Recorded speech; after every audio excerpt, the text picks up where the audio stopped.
Thank you all very much for coming. Today, we continue our efforts to move forward with the reorganization of the Department of the Interior.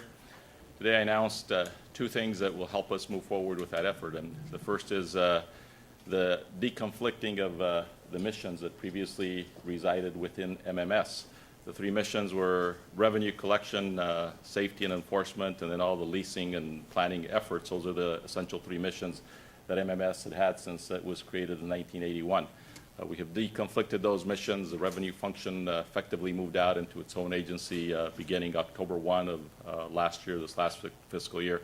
And today we announced the formation of the other two agencies, which will carry on the other two agencies separate and independent from each other.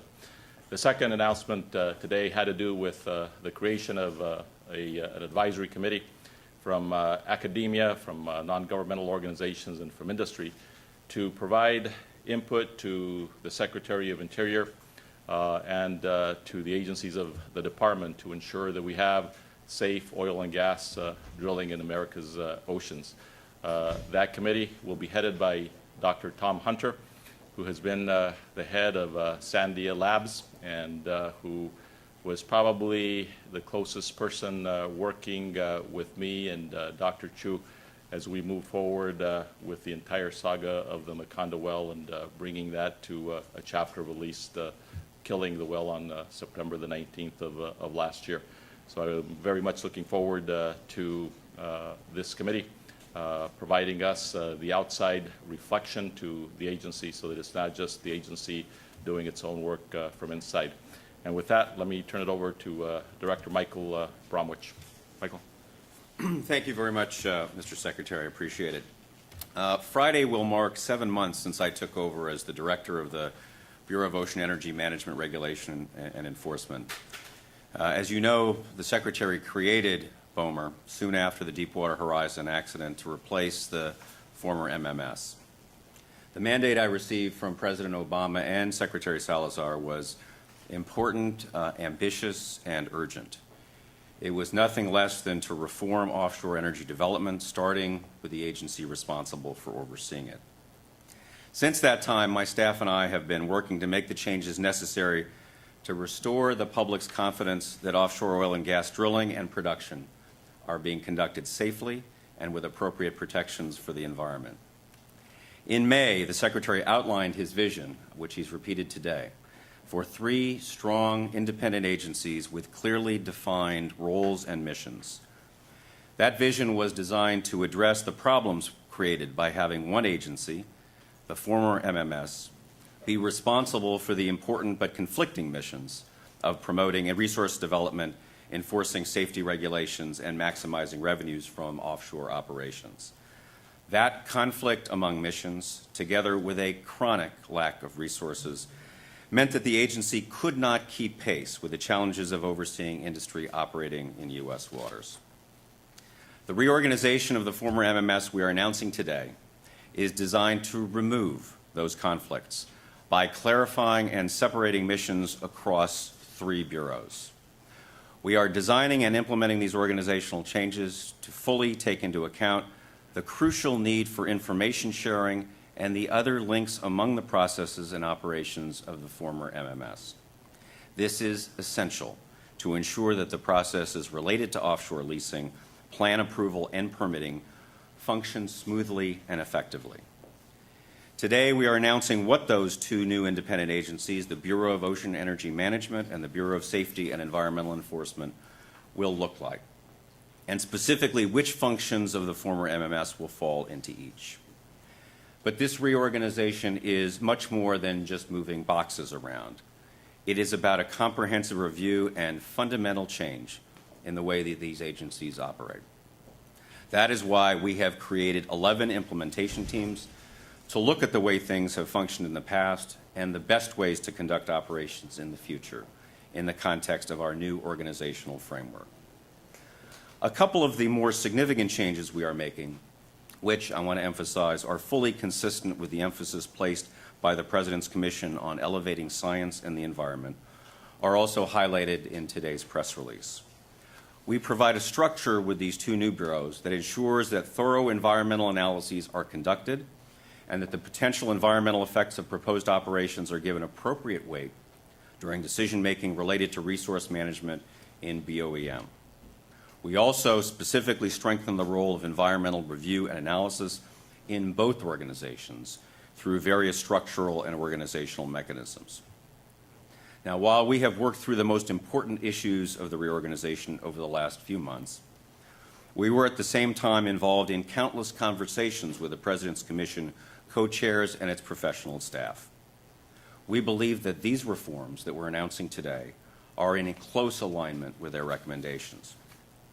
We recognize that some of the Commission recommendations for a BSEE-like entity, including that the director be a presidential appointee serving a 5- or 6-year term, and that it have salary scales and professional classifications analogous to those of the Nuclear Regulatory Commission, are without our ability to implement without congressional action. Now, our view is that their recommendations are worthy of extended consideration and discussion, and we look forward to doing so. In doing so, we need to keep in mind the imperatives of maintaining a structure and system that continues to function in the short term and the long term, and does not raise the risk that in trying to do too much, we fail, and either increase the risk of another disaster or increase substantially the chances that the complex web of offshore operations is brought to a standstill. I think it's important to note that while we are able to make these announcements today, our work is by no means done. We must now turn our attention to the implementation of these new structures and to changing the way these bureaus operate. We are hoping to minimize operational and personal disruption to our more than 1,000 employees across the country. Now, there are some who have argued that this reorganization is not necessary. I fundamentally disagree. The dedicated career personnel in the former MMS worked hard and in good faith in an agency with a complex and, as we've said, a conflicting set of missions and responsibilities. The weaknesses that existed in the agency, documented by the Commission and others, were the product of decades of neglect, lack of sufficient focus on the agency's important regulatory mission, historical failures of leadership, and an inexcusable shortfall in the resources available to do the job. We must do better, and we will do better. And as my agency continues our dialogue with industry, environmental organizations, and other stakeholders to improve the safety of offshore energy operations, we will also remain committed to implementing deep and lasting change and to ensuring that these new agencies are given strong, independent mandates that will protect them from inappropriate influence and balance our responsibilities for the vigilant stewardship of the development of oil, gas, and renewable energy on the Outer Continental Shelf. Thanks very much. Questions? Yes. You both noted the Commission's recommendation for a BSEE-like organization, but they clearly want that to be independent. Even if that's left to Congress, I'm curious what your thoughts are about taking a BSEE-like organization and putting it underneath just yourself as the Secretary. The recommendations that we are implementing now are the result of a lot of thinking, including McKenzie, who came in and helped us take a look at the functions of the old MMS. We're talking about 1,000 people here that we're splitting up into 2 different agencies and giving personnel the different assignments and making sure that everybody knows what their job is and that their job is being done effective to protect the public safety and allow the resource to be extracted is a huge undertaking. This is a major overhaul of the Department of Interior in terms of ocean energy. And so we're moving forward with that effort. We see it complementary to the recommendations that the Commission has made. And we will work closely with the Commission, and we will work closely with Congress on whether or not the legislation is needed to create an FBI director-like structure for the safety functions of MMS. But as Michael said, those would require congressional action. And we are not waiting. We have not been waiting. And so we're moving forward with the implementation. And at the end of the day, as the implementation takes place, the decision on what we should ultimately do with that particular recommendation will be informed by the functionality on the ground. Michael, you want to comment on that as well? I agree with all the points that you've made. The changes that we're making right now are enormous and will stress the agency as it is. As the Secretary is suggesting, we are by no means foreclosing the possibility that down the road we may move to the model that the Commission is recommending. But as we've noted, that would require congressional action. We don't have the unilateral ability to do that.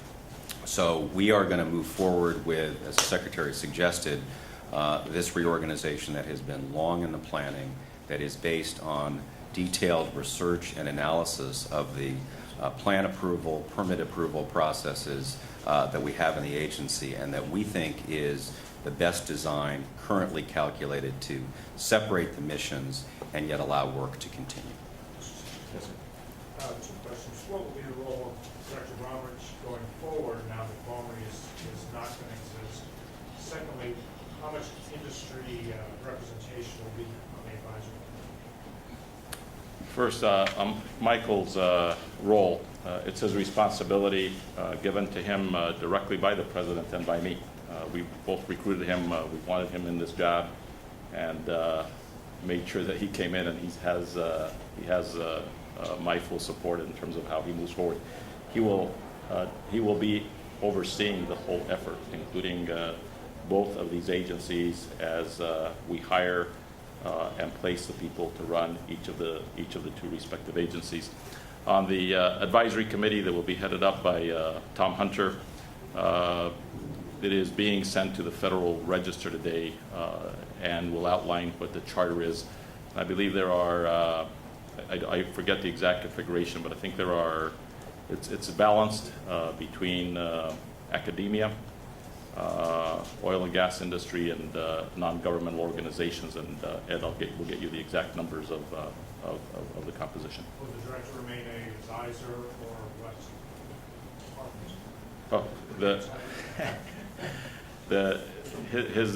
His title will not change. He is in charge of both of these entities. There are about 1,000 people within this part of the agency, and he will oversee both of them as we go through this transformation that we hope to have in place. Our goal is to have it done by the end of this fiscal year, October 1.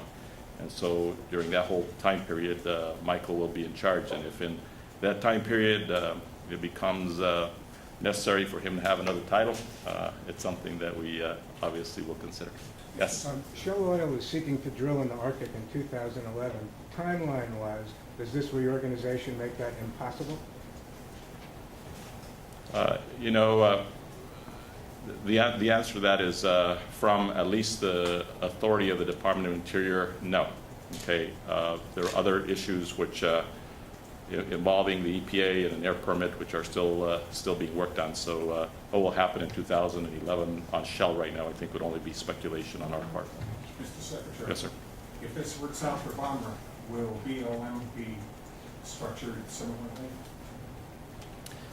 I've asked Bob Abbey to take a look at how we are collecting revenues. One of the principles that I have often spoken about in many congressional committee hearings as well as in speeches is that these are lands, I think, as Bob Graham indicated in his statement, that belong to the American people. And so when we give people the right to go out and to extract these public resources, it is a privilege that we are endowing upon them. It is important that the environment be protected. It is also important that the American taxpayer gets a fair return on this resource that belongs to the American citizen, and that's true for onshore oil and gas and other mineral resources as well. And so one of the things that we are working on is an evaluation of what we are collecting on the onshore. Yes? In terms of the industry representation on the advisory panel, are they going to be able to provide technical input, or can they also provide some input on strategy? It'll be both technical, but I also think that it'll be the kind of, I don't want things done under the cloak of darkness, okay, in terms of strategy or in terms of what we're doing to keep up with technology. in oil and gas production in the nation's oceans. I think what has become abundantly clear through the various investigations, including the report of the Deepwater Horizon Commission, is that industry moved deeper and deeper into our nation's waters. And while the technology for oil and gas drilling in those waters developed very quickly, other technologies that should have come along hand in hand simply did not. You know, the greatest frustration which Tom Hunter, Secretary Chu, and I frankly had during the 87 days of trying to contain the Macondo blowout was that we did not have the blowout preventer, did not have the kind of instrumentation on it that may have made the Macondo well blowout one that would have been of a much lesser extent. And so those are the kinds of things where we just want to make sure that we have the best minds of the world helping guide the department, so as we make those decisions, they're not being made in an insular fashion just within the department. Mr. Secretary. In Yes. your speech next door, you said that the U.S., the oil and gas reserves in the Gulf of Mexico were vital to the economic security of the U.S. And of course, companies need drilling permits to get to those reserves. Do you think it's likely that the first deepwater oil exploration drilling permit will be issued in the first quarter?